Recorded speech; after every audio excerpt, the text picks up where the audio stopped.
Hola, buenos días a todos. Parece ser que este mes de octubre el Tribunal Supremo se va a pronunciar sobre las cláusulas IRPH. Y nosotros, pues, queremos compartir con vosotros un poco nuestra impresión. Hay tres cosas que queremos decir. La primera es que entendemos que con toda la jurisprudencia existente hasta el momento, por parte del Tribunal de Justicia, y especialmente la última sentencia, la 300/23, queda cerrado totalmente el círculo y nos parece muy difícil que se puedan realizar interpretaciones sorprendentes de la jurisprudencia del tribunal. En segundo lugar, nos parece que la resolución que se dicte pues, será útil para el concreto caso y probablemente marque una cierta orientación, pero lo que no será es de aplicación directa a todos los casos. Cada caso tendrá sus circunstancias y habrá casos en los cuales la cláusula resulte abusiva y casos en los que no, con independencia de lo que diga el Tribunal Supremo. Y tercero, dentro de este marco de optimismo que tenemos, no dejamos de tener una cierta reserva con el Tribunal Supremo, visto los antecedentes que han ocurrido. Bien, para desarrollar cada una de estas reflexiones en relación con la primera, entendemos que la jurisprudencia del Tribunal de Justicia ya es rotunda y deja muy poco margen de interpretación. Si hacemos un recorrido, veremos que la primera sentencia, la 125-18, del 3 de octubre de 3 de marzo del 2020, que se refería solo a la transparencia, en su punto 51 ya decía que para que entender que una cláusula del tipo de la del IRPH superaba el control de transparencia, esta debía de posibilitar que los consumidores, un consumidor atento, pudieran comprender el funcionamiento del método de cálculo del índice y con ese conocimiento pues valorar las consecuencias económicas de su aplicación. Eso obligaba, desde nuestro punto de vista, a leerse la cláusula, a leer qué decía o qué no decía, para ver si con ese contenido la cláusula posibilitaba que un consumidor comprendiera el funcionamiento del método de cálculo del índice. Esa cláusula fue totalmente despreciada, o sea, este apartado fue despreciado por el Tribunal Supremo, que no hizo alusión alguna mismo. El punto 52 de la sentencia decía que el juez nacional debía de comprobar la información facilitada por el profesional y la publicidad que había hecho, y especialmente debería de verificar si se le habían comunicado al consumidor todos los elementos que eran necesarios conocer antes de la contratación, y especialmente la posible falta de mención en el contrato de información verdaderamente relevante. Bueno, pues si ya de comprobarse la falta de mención en el contrato, quiere decir que lo importante del IRPH debe de informarse en la cláusula, en el contrato, no fuera de él. En tercer lugar, el Tribunal de Justicia decía que también era relevante que el juez nacional comprobara la normativa nacional vigente en el momento de cada contratación para ver si se había dado cumplimiento a la misma.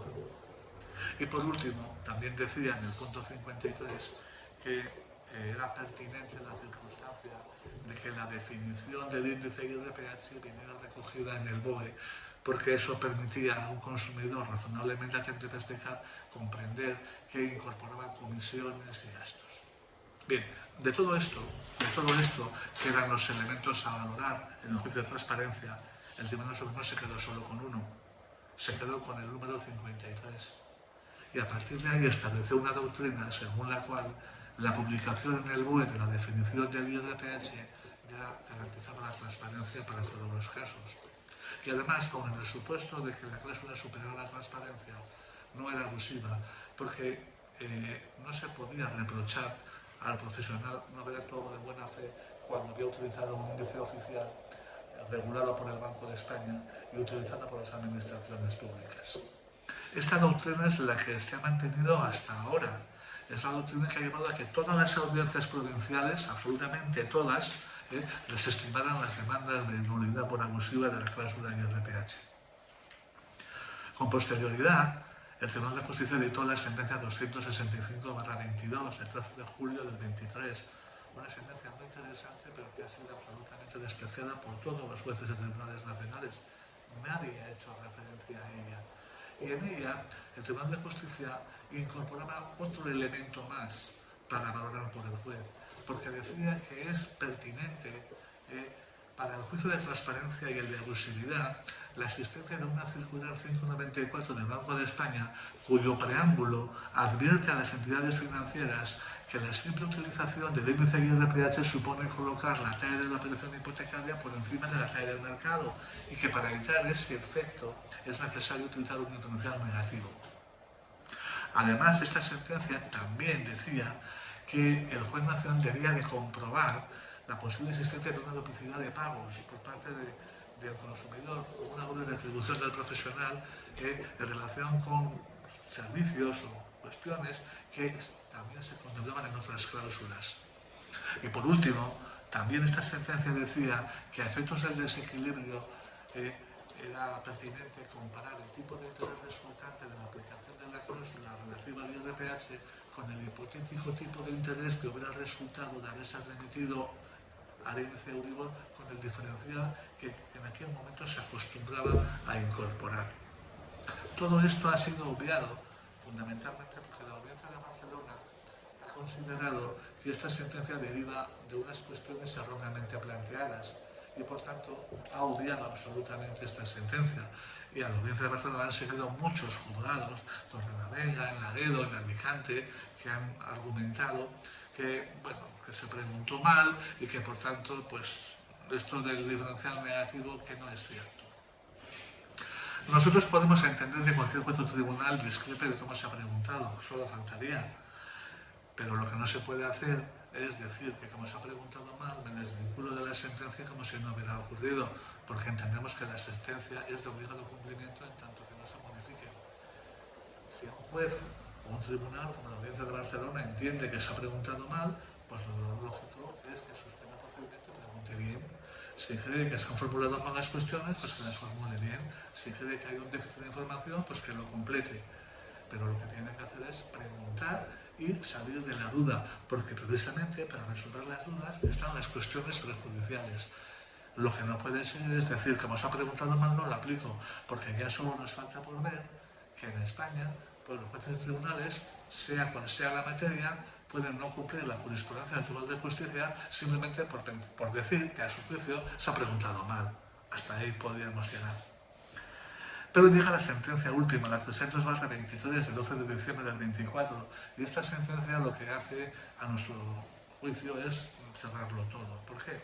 Porque en su fallo primero lo que dice es que puede entenderse superada la transparencia por el hecho de que la definición del índice y su evolución pues se recoja en un diario oficial nacional, como puede ser el BOE.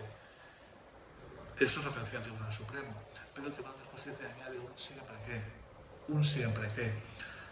Y dice, siempre que el acceso a esos elementos, es decir, el acceso a esa información, pues derive de la información proporcionada por el profesional. Por el profesional, no por la búsqueda individual de cada consumidor.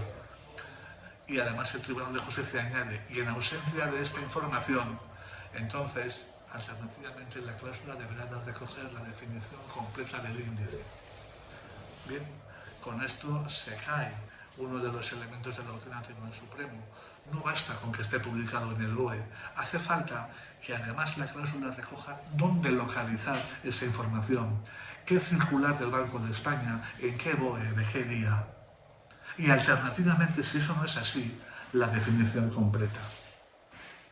En el segundo elemento del fallo de la sentencia, el Tribunal de Justicia dice que también resulta pertinente que el juez valore si la cláusula alude al preámbulo de la circular 594, a su existencia y a su contenido, a no ser que el profesional hubiera informado ya de ello al consumidor en la fase precontractual y esta circular fuera fácilmente accesible para los consumidores.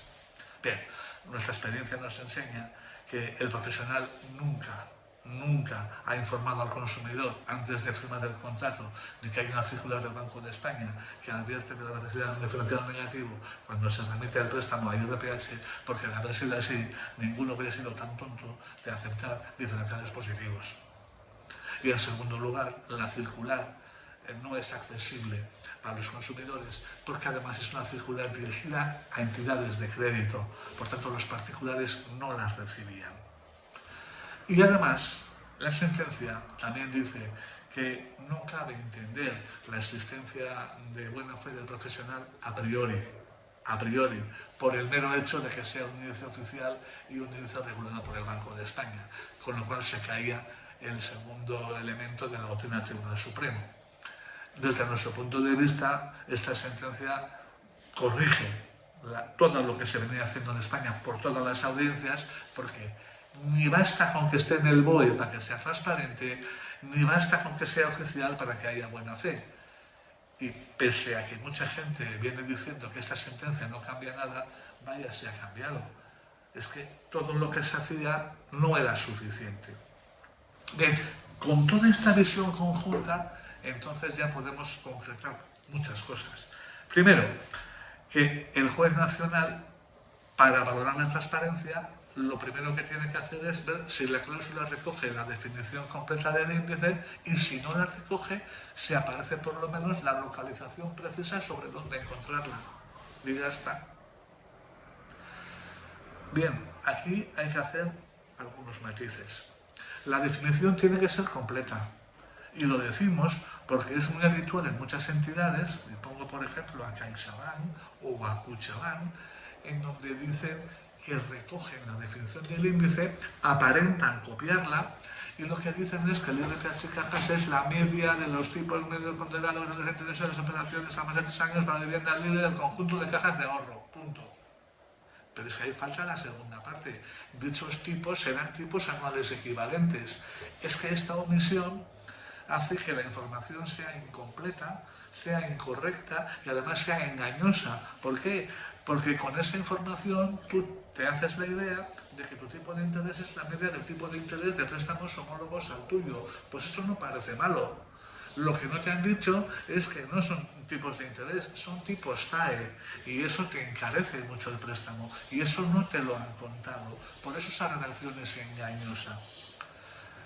En segundo lugar, hay que estar pendiente de que algunas entidades dicen remitirte a una dirección en la que tú localizarás la información del IRPH, pero esa remisión no es correcta. Y me refiero a las entidades que remiten a la circular 890 del Banco de España. La circular 890 del Banco de España, publicada en el BOE, no dice absolutamente nada del IRPH, porque el IRPH se incorporó al mercado hipotecario 4 años más tarde. Es verdad que la circular 594, que se llama de modificación de la 890, realiza una serie de modificaciones en la circular, pero lo que se publicó de la 890 el año 90 en el boletín, eso no se ha tocado nunca. Por tanto, cuando te remiten a la circular 890 del BOE, no vas a encontrar absolutamente nada del IRPH. Es más, y esto es definitivo desde mi punto de vista, cuando veáis cualquier resolución del Banco de España de cualquier mes, del que queráis, por el que el Banco de España establece los índices de referencia de ese mes, el MIBOR, el Euribor, el IRPH, en esas resoluciones, en el pie de página, en todas, dice, para conocer la definición y método de cálculo de estos índices, se han acudido a la circular 594, 799 y 1/2000 del Banco de España. Luego, a juicio del propio Banco de España, las circulares pertinentes son 594, 799, 1/2000, no la 890. Luego la 890, la remisión a la 890 es una remisión errónea. Y por eso nosotros, en esta segunda comparecencia en el Tribunal de Justicia, le hemos hecho saber que la 890 no es pertinente y le hemos mandado copia de la publicación en el BOE de la misma. Y por eso es por lo que en los puntos 84-85, a nuestro juicio, hay una serie de comentarios del Tribunal de Justicia que pueden pasar desapercibidos si no estás al asunto, pero que son relevantes, porque ahí se dice que el profesional debe de dar indicaciones precisas, exactas, indicaciones fiables, circular pertinente del Banco de España, y además dice que el consumidor no debe de realizar investigación jurídica buscando documentación que le debió ser entregada por el profesional. Entendemos que cuando el Tribunal de Justicia habla de dirección concreta, dirección precisa, indicación fiable, circular pertinente, lo hace para que sea exactamente a donde haya que ir. Por eso, la remisión a la circular 890 nos parece incorrecto. Y por último, también decir que en relación con UCI, que por ejemplo no recoge la definición, pero sí indica acertadamente dónde encontrarla, hay que poner una serie de puntualizaciones. Primero, la circular 890, la circular 594 va dirigida a entidades, lo cual crea una dificultad para acceder a ella. Lo segundo es que UCI no tiene oficinas abiertas al público, luego difícilmente podría yo ir a la oficina y pedir que me dieran una copia de la circular del Banco de España. Lo tercero es que las circulares del Banco de España no se digitalizaron ni publicaron vía internet hasta el año 2009. Y lo cuarto y más importante es que el artículo 80 de la Ley de Protección de Consumidores y Usuarios establece que las cláusulas deben ser claras, precisas, concretas, sin reenvío a textos que no se entreguen copia en el momento de suscripción del contrato. UCI entrega muchos documentos, muchos, es un tocho de documentos, pero ninguno es copia de la circular 594 a la que remite su cláusula, que es a lo que estaba obligada. En cualquier caso, esta no es la única exigencia que han de salvar las entidades para entender transparente la cláusula, porque el juez, después de comprobar si hay definición o indicación precisa, también tiene que comprobar si la cláusula alude a la existencia y contenido del preámbulo de la circular 594 por el cual se advierte de la necesidad de diferencial negativo, a no ser que la entidad acredite que ya le informó en la fase precontractual, cosa que yo no he visto nunca. Bien, el juez, entonces, a estas dos valoraciones, definición completa o indicación precisa de localizar y alusión a la circular 594 del Banco de España a efectos del diferencial negativo, también debe comprobar si se cumplió con las obligaciones de la normativa nacional vigente. ¿Qué obligaciones había? Bueno, pues desde el año 94 estaba vigente una orden ministerial, la orden ministerial de 594, que se enrolaba precisamente sobre transparencia en la contratación de préstamos hipotecarios. Y en ella se establece que para préstamos de menos de igual o menos de 150.253 euros, en donde la hipoteca recae sobre una vivienda y donde el contratante es una persona física, era necesario un folleto informativo que recogiera la evolución del índice de los 2 años anteriores a la suscripción del contrato y el último valor disponible. Además, exigía una oferta vinculante con un mínimo de 10 días de antelación. Y además se exige que la cláusula recoja la definición del índice con indicación de quién lo elabora, quién lo publica y con qué periodicidad se publica. Esta exigencia no tiene nada que ver con el Tribunal de Justicia, nada que ver. Es de la norma nacional vigente en ese momento. De manera que aquellas personas que tuvieran un préstamo de menos de 150.253, en esos casos había un plus de protección para el consumidor y había un plus de obligación para el profesional. Y ahí el profesional tiene que acreditar haber entregado ese folleto informativo, esa oferta vinculante. Con esto estaría hecho el control de transparencia. Y como veis, hay muy poco margen para improvisar exigencias nuevas. La falta de transparencia no lleva a la abusividad, hay que hacer un control de desequilibrio. Bien. El Tribunal de Justicia tiene dicho en su punto 133 de la sentencia 300/23 que este control ha de ser individualizado. Hay que ver las condiciones de cada contrato. Y dice que es especialmente relevante la falta de transparencia. Eso quiere decir que la falta de transparencia es un elemento que tiene como dos vertientes. La falta de transparencia es un juicio entero, el juicio de transparencia entero. Pero la falta de transparencia, además, es un elemento a considerar en cuanto a la abusividad. Por tanto, la falta de transparencia también ya nos abre el camino de la abusividad. Y a eso hay que añadir una comparativa. La comparativa entre lo que supone en el momento de la contratación el índice IRPH de ese momento más el diferencial que hubiera, si lo hubiera, con lo que en ese momento es el Euribor y lo que habría significado el tipo de interés derivado de ese Euribor más el diferencial que se ponía en ese momento. Esta exigencia que viene en la sentencia 300/23 ya venía también en la 265/22 y también ya venía en el año 2017 en la 421/14 y no la ha cumplido nadie. Espero que después de 3 veces que el Tribunal de Justicia lo hace saber, ya se tenga en cuenta. Bien, cada abogado sabrá cómo buscar los datos para hacer la comparativa. No nos podemos decir a todo el mundo todo, pero se pueden encontrar. Pero es que además el Tribunal de Justicia en el punto 139 y 140 de esta última sentencia también se refiere a la posibilidad de que existan otras peculiaridades del índice o del método de cálculo del tipo de interés que puedan generar desequilibrio. Nadie se lo pidió, pero por iniciativa propia el Tribunal de Justicia llama la atención sobre esta posibilidad. Entonces esta posibilidad, pues cada abogado verá qué elementos le parecen a él que puede invocar porque crea que pueden generar desequilibrio. Nosotros tenemos 3 y lo vamos a poner en común. Nosotros entendemos que por el método de cálculo del índice IRPH, derivado de su método de cálculo, se hace necesario un diferencial negativo, porque así lo dice el Banco de España. Por tanto, habrá que comprobar también en el juicio de abusividad si la entidad lo ha puesto o no lo ha puesto. Porque si no lo ha puesto, pues efectivamente genera un desequilibrio precisamente porque el índice IRPH requiere de diferencial negativo y así lo advierte el Banco de España. La segunda peculiaridad es que derivado del método de cálculo del IRPH y porque utiliza tipos TAE de las operaciones del mes anterior, esos tipos TAE llevan incluidas una serie de comisiones y gastos que el consumidor vuelve a pagar. Por tanto, hay una doble retribución del profesional. Por ejemplo, la comisión de apertura que paga cada cliente, luego en el IRPH que paga está pagando la media de las comisiones de apertura de los préstamos.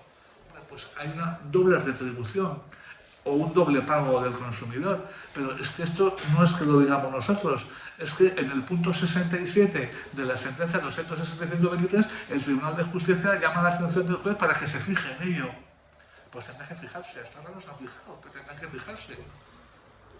Y en tercer lugar hay un elemento que es crucial para generar desequilibrio, y es que el IRPH se crea a través de una media simple de una serie de datos que aportan el conjunto de entidades, de cajas o de bancos según el caso. Usar una media simple para decir que ese resultado representa lo que pagan los consumidores o cómo está el mercado, eso es una verdadera falsedad, es una anomalía. Una media simple no representa nada. Cuando nosotros acudimos al Tribunal de Peticiones dentro del Tribunal Europeo, dentro del Parlamento Europeo, pusimos un ejemplo, y era que el año anterior Banco Santander había dado préstamos hipotecarios por valor de 55.000 millones de euros a un interés medio del 1,80. Muy competitivo, claro, como las entidades grandes que son muy competitivas. Sin embargo, el Banco Pichincha solamente había concedido 51 millones. 51 millones solamente, eso sí, por encima del 6%. Claro, una media simple de los dos nos llevaba a que 6 y pico y 1 y pico salía 4 y pico. 4 y pico hubiera sido el IRPH, pero de verdad, ¿ese dato representaba la media de lo que pagaba la gente? Si 55.000 millones pagaban 1,80 y 50 millones pagaban 6, no podemos decir que la media de todos ellos pagara 4. La media de todos ellos pagaba 1,90, porque eso es la media ponderada, teniendo en cuenta cuántos individuos de verdad cogen cada oferta de cada entidad. Por tanto, la media simple es una auténtica anomalía y genera desequilibrio, y por eso la invocamos. Bien. A partir de aquí, el juez puede llegar a la conclusión de que la cláusula es abusiva y, por tanto, es nula. Y la consecuencia no tiene duda. Una cláusula abusiva se expulsa del contrato, punto final, no hay más. Se expulsa del contrato y punto final. Ahora bien, la expulsión de la cláusula del contrato puede dar lugar a 2 diferentes consecuencias. Una, que no pase nada, que el contrato pueda sobrevivir sin ella, como cuando se expulsa la cláusula de gastos, o la condición de apertura, o la cláusula de intereses de mora, pero también puede ocurrir que la cláusula sea de tal esencialidad que expulsada del contrato, este no puede subsistir y por tanto va a ser nulo. Y eso es lo que ocurre en este caso. La competencia para decidir si un contrato puede o no subsistir sin una cláusula es solo del juez nacional. El Tribunal de Justicia nunca va a decir si puede o no subsistir. Ya ha dicho que eso incumbe al ordenamiento interno de cada Estado. Y en España el Tribunal Supremo ya lo ha dicho. Ha dicho, establecido por sentencia, que un préstamo hipotecario no puede sobrevivir sin una cláusula de interés remuneratorio porque la obligación principal del cliente es pagar. Bien, pues ya tenemos el escenario cerrado. El Tribunal Supremo ha dicho que no puede subsistir sin la cláusula de interés remuneratorio, pues no puede subsistir. Bien, como la nulidad del contrato puede perjudicar al consumidor, puede perjudicarle, el Tribunal de Justicia abre la puerta para que excepcionalmente los jueces puedan suplir la cláusula. Eso es una excepción y se hace en beneficio del consumidor, para que no le perjudique la nulidad. Pero quien decide si le perjudica o no le perjudica y si quiere o no quiere la sustitución es el consumidor. Por tanto, no compartimos la idea que estamos viendo ahora en muchos procedimientos que estamos ganando, sin ir más lejos. Ahora, esta semana última en Vitoria se ha declarado la nulidad de la cláusula de IRPH, una de UCI, una de CaixaBank y otra de Kutxabank. Y en las tres se ha sustituido el IRPH por Euribor más cero. Pero el juez lo sustituye sin preguntarnos, o peor todavía, sin hacer caso a que le hemos pedido la nulidad del contrato. Y lo hace porque dice que está facultado para sustituir. Y es verdad que está facultado para sustituir, porque si no estuviera facultado no podría atender a mi petición de sustituir. Pero quien decide si se sustituye o si se anula es el consumidor. Y eso no tiene absolutamente ninguna duda. El auto 655/20 del 17 de noviembre del 21 del Tribunal de Justicia y en referencia a la cláusula IRPH dice que el juez está obligado a informar al consumidor de la sustitución que le propone para que éste elija si quiere la nulidad del contrato o si quiere la sustitución propuesta. Ya con carácter general, el Tribunal de Justicia en la sentencia 260/18, puntos 54, 55 y 56, dice que un consumidor puede renunciar a la protección de la directiva en todos los aspectos o bien únicamente a la protección en cuanto a las consecuencias de la nulidad, y que en ese sentido la voluntad del consumidor es determinante. La sentencia 19/20 lo que dice es que el juez debe informar al consumidor de las consecuencias de la nulidad para que éste decide si opta por la nulidad o la sustitución. La sentencia 962/19 dice exactamente lo mismo, es una continua revisión. La 80/21 y 81/21 de 8 de septiembre del 22 establece que los artículos 6.1 y 7.1 de la Directiva 93/13 deben interpretarse en el sentido de que se oponen a una jurisprudencia nacional según la cual el juez, expulsada una cláusula del contrato sin la que éste no puede subsistir, la sustituya, o por interpretación de lo que las partes quieren, o por norma supletoria, o por interpretación de la jurisprudencia, si el consumidor, informado de las consecuencias de la nulidad contractual, las acepta. Por tanto, si el consumidor acepta la nulidad del contrato, no vale ni interpretar lo que es bueno para él, ni la norma supletoria, ni nada de nada. Y ya más contundente la sentencia 6/23 del Tribunal de Justicia, que dice que el artículo 6.1 y 7.1 de la directiva se oponen a que un juez nacional pueda negar la nulidad de un contrato si el consumidor expresamente se lo pide. Por tanto, si lo estamos pidiendo expresamente, el Tribunal de Justicia ha dicho que el juez no puede negarse, y por ahora se están negando. Y para finalizar, hay que recordar que el boletín informativo de la Comisión Europea número 248 del 27 de septiembre del 19, titulado, fijaros qué bonito, Directrices de interpretación de la Directiva 93/13 de contratos suscritos con consumidores, establece y recuerda a todos los jueces comunitarios que en relación con la imposibilidad de subsistencia de un contrato por expulsión de una cláusula declarada abusiva de tal trascendencia que sin ella no puede seguir, el tribunal ya ha reiterado que no puede haber ni norma nacional ni jurisprudencia de ningún tribunal que impida esa nulidad cuando el consumidor la solicita. Por tanto, el juez español podrá decidir si el contrato puede o no puede subsistir. Pero si decide que no puede subsistir, ya no tiene ningún margen de maniobra. Todo va rodado por las jurisprudencias del Tribunal de Justicia. Y cada consumidor hará sus números y verán si les compensa la nulidad del contrato y devolver lo que le prestaron y recuperar todo lo que él puso con intereses, o si le compensa que le suplan por otra cosa y la diferencia. Porque las consecuencias de la nulidad como consecuencia de la expulsión de la cláusula abusiva están en la sentencia 520/21 del Tribunal de Justicia, donde dice que el profesional solo podrá intentar recuperar o solo podrá recuperar como máximo el importe que prestó, sin ningún tipo de interés. En cambio, el consumidor tendrá derecho a recuperar todo lo que abonó por cuotas o por cualquier otro gasto con los correspondientes intereses. La sentencia 300/23 dice exactamente lo mismo y añade que en ningún caso será de aplicación el artículo 1303 del Código Civil Español. Y os voy a decir otra cosa. La Comisión Europea, en las observaciones que hizo a esta pregunta, respondía diciendo que no se oponía a que se aplicara el artículo 1306.2 del Código Civil, porque entendía que el responsable de la causa de la nulidad era el profesional y que por tanto que éste no tuviera derecho a recuperar absolutamente nada y el consumidor absolutamente todo, que no se oponía. Por tanto, las cosas son así.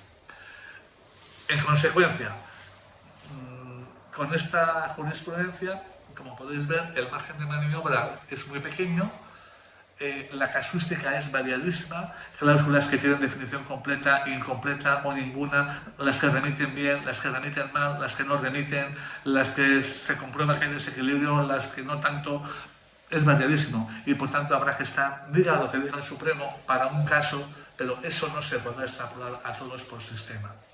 Y con esto pues hemos compartido nuestras reflexiones y vamos a ver lo que ocurre y según lo que ocurra pues seguiremos en contacto. Por mi parte no hay más que añadir y nada más. Pues nada, un saludo a todos y feliz fin de semana.